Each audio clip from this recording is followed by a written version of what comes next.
संपादक अंदर क्या अंगार लगी नहीं बोलना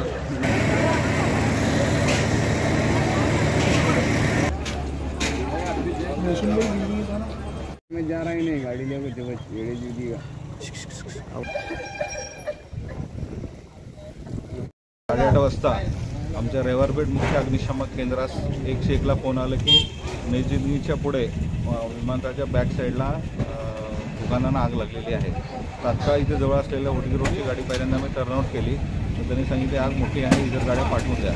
त्याचबरोबर रविवारपेठ, भवानीपेठ आणि सावरपेठ मैदानची गाडी या ठिकाणी घेऊन आल्या असता या ठिकाणी पाहिलं असतं की समोरच्या बाजूला जे फर्निचरचे दुकान आहेत त्या दुकानामध्ये फायर झालेलं होतं आणि त्याच्या लगतच पाठीमागे असलेल्या 4 घरांना देखील त्याची झळ पोचलेली होती। त्याच्यामध्ये साधारणपणे आपल्या पुढून 1-2 गाड्या आणि पाठीमागून 1-2 गाड्या असं करून आपण या ठिकाणी आगीवर आता नियंत्रण मिळवलेलं आहे।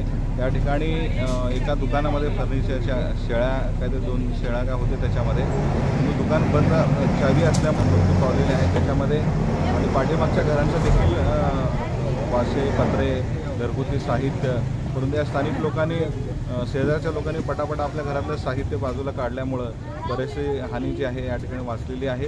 आपण आतापर्यंत जवळपास एक 10 गाडी पाण्याचा मारा केलेला आहे आणि आग आता पूर्णपणे विझलेली आहे। याच्यामध्ये कुठलीच जीवितहानी झालेली नाही आहे, परंतु ते 2 का 3 शेळ्या जे आहेत या ठिकाणी ते मेलेले आहेत। बाकी फर्निचरचे दुकान आहे त्याच्यामध्ये त्या फर्निचर दुकानामुळे समोरच्या बाजूला जे फर्निचर आहे त्या दुकानाला आग लागून पाठीमागच्या घरांना देखील त्याची झळ पोचलेली आहे। आगीचं कारण काय?